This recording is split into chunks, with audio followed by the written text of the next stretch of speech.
Welcome to Design Recipes, everyone. I'm Cathy Hobbs. If real estate, interior design, and exotic travel is what you're looking for, you have come to the right place. Here's what we have on today's show. Christian Bindel of Bracha, New York at Keller Williams NYC takes us on a tour of a gorgeous West Side property. Then, our Brooklyn Expert Donald Brennan gives us a taste of Brooklyn Winery with a behind-the-scenes look you won't see anywhere else.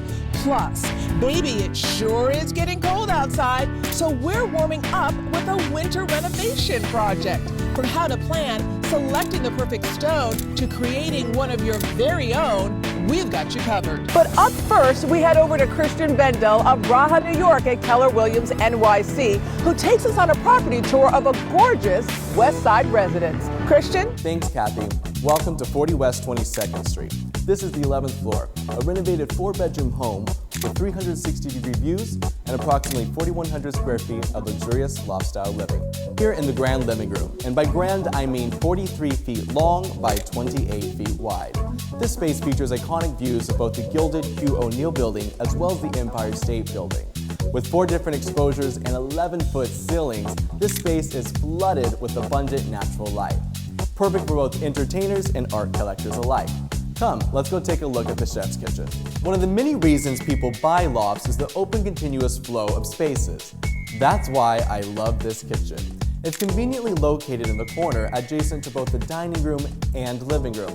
And it's big. This kitchen features stainless steel appliances and this beautiful customized wood cabinetry with stone counters. This is a chef's kitchen, and because there are no walls, it's meant to entertain. Now that I've shown you the open spaces in the front of the loft, let's continue for more private rooms in the back. We're now in the master bedroom, and what I love about this room is how open and airy it feels. With 2 different exposures, we're getting lots of natural light, and that's not always the case where owners have to decide which rooms get the light and which ones don't. This loft is different. With 26 different windows, light just floods from the front to the back and from the east to the west. In fact, almost everywhere I look, there's a window, even the master bathroom. Let's take a look. I feel so calm when I'm in this bathroom. It's light, it's airy, and it has that classic New York feel, from the traditional details of the vanity to the subway tiles on the wall. I also love this oversized tub. It's a jacuzzi and it's perfect for soaking and relaxing in. Combine all this with a steam shower and an adjacent large walk-in closet. This master suite has it all.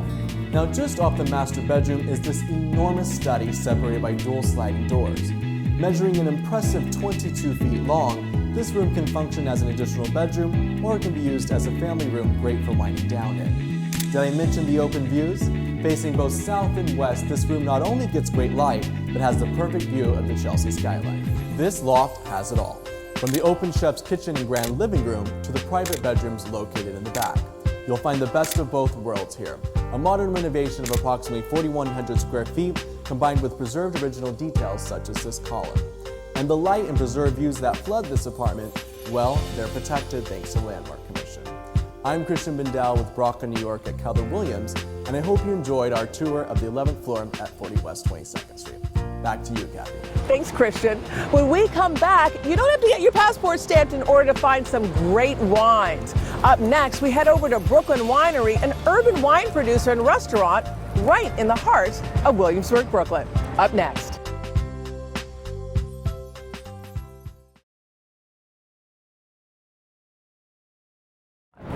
Welcome back to Design Recipes, everyone. I'm Cathy Hobbs. Brooklyn has long been on the map for those businesses looking to bring a special flavor to the masses, and urban wineries are no exception. Our Brooklyn expert Donald Brennan takes us to Brooklyn Winery for a tour. Donald? Thanks, Kathy. When one thinks of wine in New York State, seldom does Brooklyn come to mind.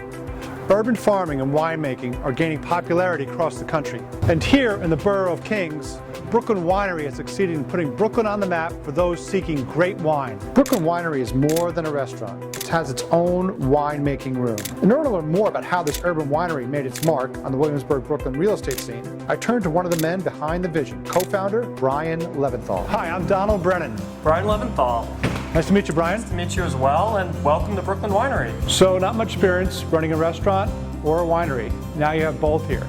Talk me through that, please. Got the idea for Brooklyn Winery when I was at kind of home winemaking center where you learned how to make your own wine. Kind of they walked you through the basic steps. You went about 4 or 5 times a year, and at the end of the year you actually ended up with a bottle of wine that you made. And one day that light bulb kind of clicked on, why can't an establishment that is wine related from the manufacturing side actually exist in New York City? What we learned quickly was in order to operate a manufacturing center in Brooklyn with the higher cost of real estate, there needed to be a hospitality arm attached to it. The wine bar is as simple as people coming in off the street, enjoying the wine with the food that we make here. We serve the wine in the wine bar in a really interesting way. And then the event component of the space, we cater to things as small as birthday parties all the way to full large weddings. So people can buy wine from the shop here. Do you also ship throughout the United States? Absolutely. So obviously someone can walk into the winery, purchase a bottle of wine to take home with them. We're currently shipping to about 10 different states right now, so you can check in and see which ones we ship to. So this is our wine bar dining room. Patrons can come in off the street,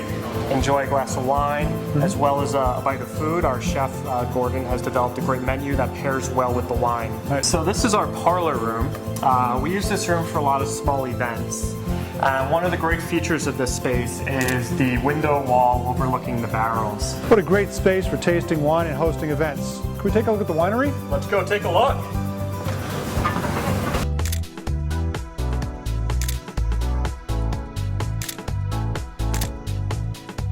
This is freshly picked Merlot.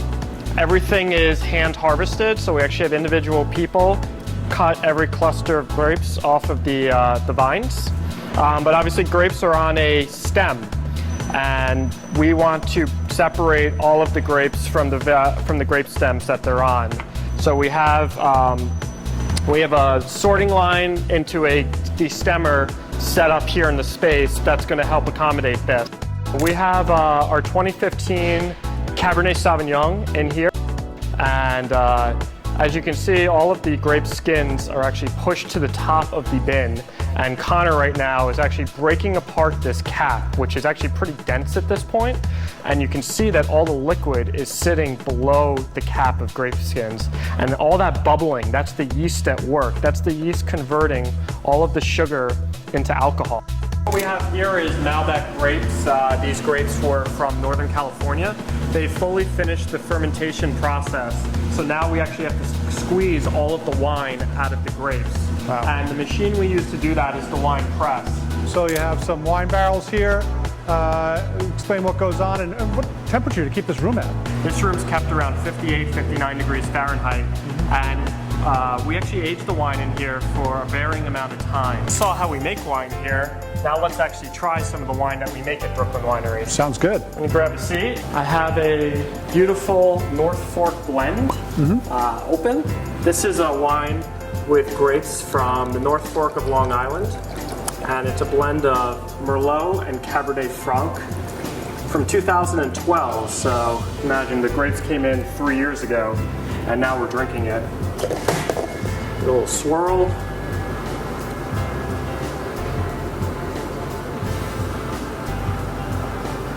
Excellent.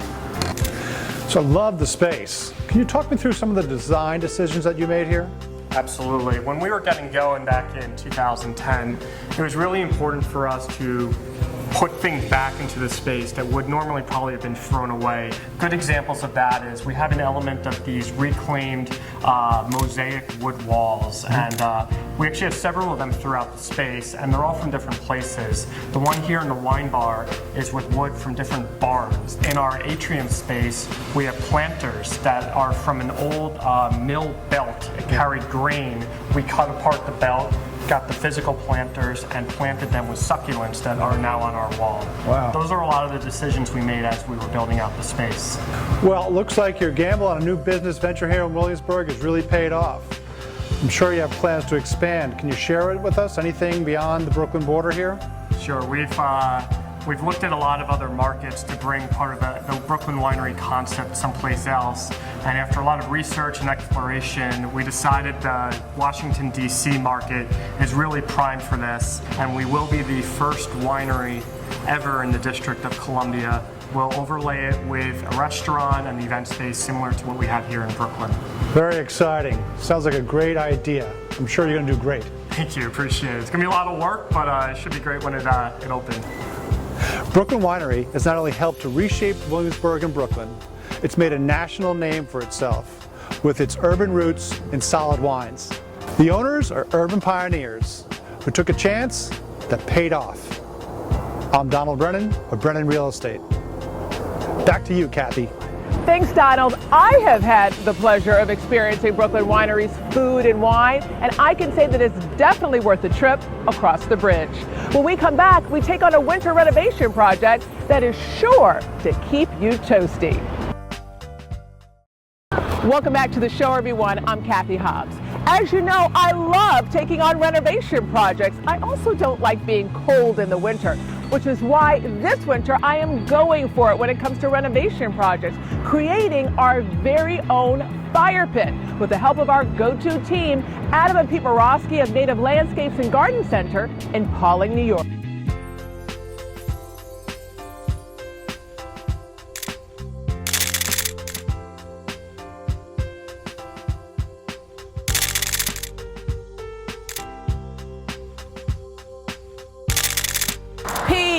Kathy, nice to see you. Welcome to Native Landscapes and Garden Center. Great to see you again. I know that I have come to the right place. I always love your ideas. I have a project for you. You've seen the photographs, transforming the land outside of the studio into this outdoor oasis with a fire pit and native landscaping. What does native landscaping mean? Well, Kathy, we are environmentally friendly landscape contractors. We're site-specific landscapers, and we take a site and we mimic Mother Nature. So what I'd like to do is show you some plants here. Okay, let's see. So this is the phlox. This is a midsummer flower. As you can see, it's got a beautiful red flower, and this will come back every year, attracts hummingbirds and butterflies. What is this one, Pete? This is a coreopsis. This is called the Zagreb tick seed coreopsis. And the nice part about this is it stays short, so it'll be nice in front of the bed, and it has a long blooming period. It blooms from June through September. So this plant will stay in bloom most of the summer. So this is the blue-eyed grass. Once again, another perennial, has a great, beautiful flower, stays low. It's going to be great at the edge of the garden, so that, you know, you want to create like a low to medium to high height throughout the garden. Pete, why is it important to have plantings that bloom during different times of the year? Well, it's important for nature, and it's important for the garden to look good during each part of the year. It's part of that succession of bloom where something is always in bloom throughout the season. Love it. I'm loving all of the ideas for my outdoor project already. Imagine all of these gorgeous native plants dressing up our landscape. But let's not forget the crown jewel, our outdoor patio and fire pit. Pete, I have to say I am so inspired by your ideas, the garden center, your philosophy on native plants. But do you think you can help with this patio and garden center? Absolutely. I'd like to see the site, and let's bring in the expert Adam on this.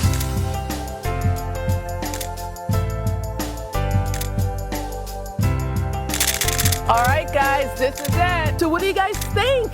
I think it's really great. I'm looking forward to the fire pit. Fire pits are great. I'm excited about that part too. So where do we get started? I was thinking we could look in the woods, find some natural stone that'll blend in with the environment real nice. Now, why would we do that? Why would we just go out into the environment? That's kind of interesting. Yeah, it is. Well, if we grab stone from the area, it'll blend in, look like maybe a stone wall that we found over here in the woods. Okay, well, I'm up for it. So let's go look for stone, I guess. Let's go hunting. Let's check right over here. We need to find rocks like this. Now, what makes that so nice? They're flat and very wide, so they'll make the fire pit real nice. A good spot right here, these rocks. Okay. This is what you're looking for? Yep, like this flat, like this rock right here. It's very flat, it's very wide. Something like this Okay. would work really good for a fire pit. All right, so we just start stacking, I Yep, guess. let's start to collect the rocks we like. So Jeez, something like this with a straight face is good, that's good? Yep, All right. stuff's made for a stone wall.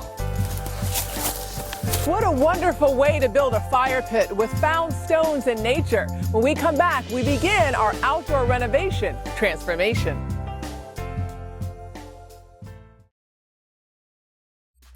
Welcome back to Design Recipes, everyone. I'm Cathy Hobbs, and today we are on location in the Hudson Valley in upstate New York, where we're transforming the land outside of this little home office into an outdoor oasis, involving an outdoor fire pit, stone patio, and native plants. Adam, as we say in the TV business, it is showtime. Let's do it. What's the plan? All right, so the plan is we have to put flags out so we can trace out the patio, give us a rough idea where this thing's going to be going. Once we have the flags out, we'll bring in soil. We'll put all the soil down to level out the area, make sure everything's level and flat. Then we're going to bring in the stone base for the patio, lay that on top of the soil, and then we start building.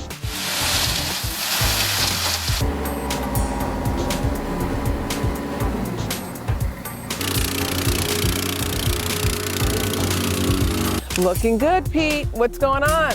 Well, Cathy, as you can see, this is the original grade we started out with, and we brought in about a foot of material right here. So now what we're going to do is we're going to line the base of this with some rock to firm up the whole structure.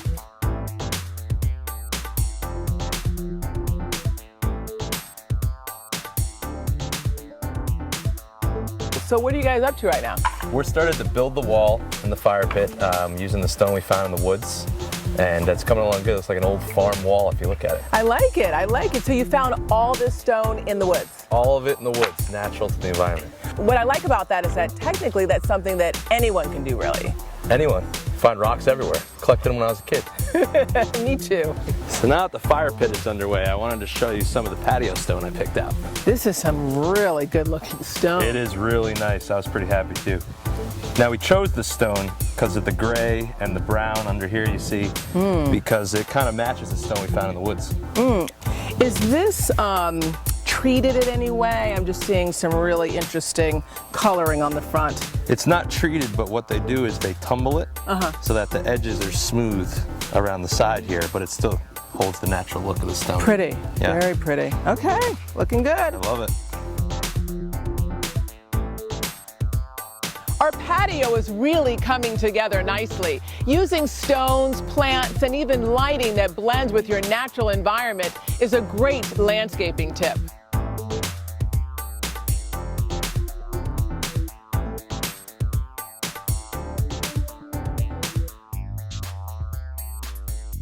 Pete, I'm loving it. These are all the native plants that you're going to use? Here we are, Cathy. We got a lot of different things going on here. As you can see, it's a sunny location. Yeah. We bought plants that are like the sun.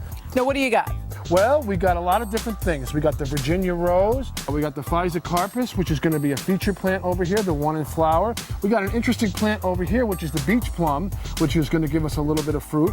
We got some irises. And I also like the mix. You have a fruit tree, and then you have something else that's going to actually give some color.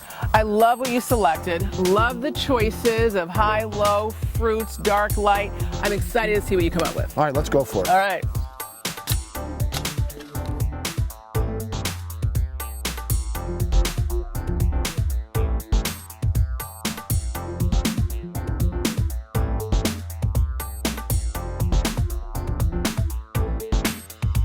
Adam, I've seen your work before. I have to say you outdid yourselves this time. It looks really fantastic.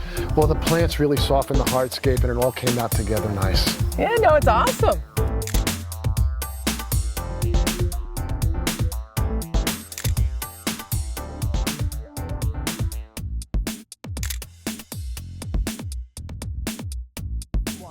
What a dramatic before and after and fantastic use of space. Well, that does it for this episode of Design Recipes. I'm Interior Designer Cathy Hobbs. Remember, you can watch full episodes anytime at pix11.com/Design Recipes and follow us on Facebook and Twitter.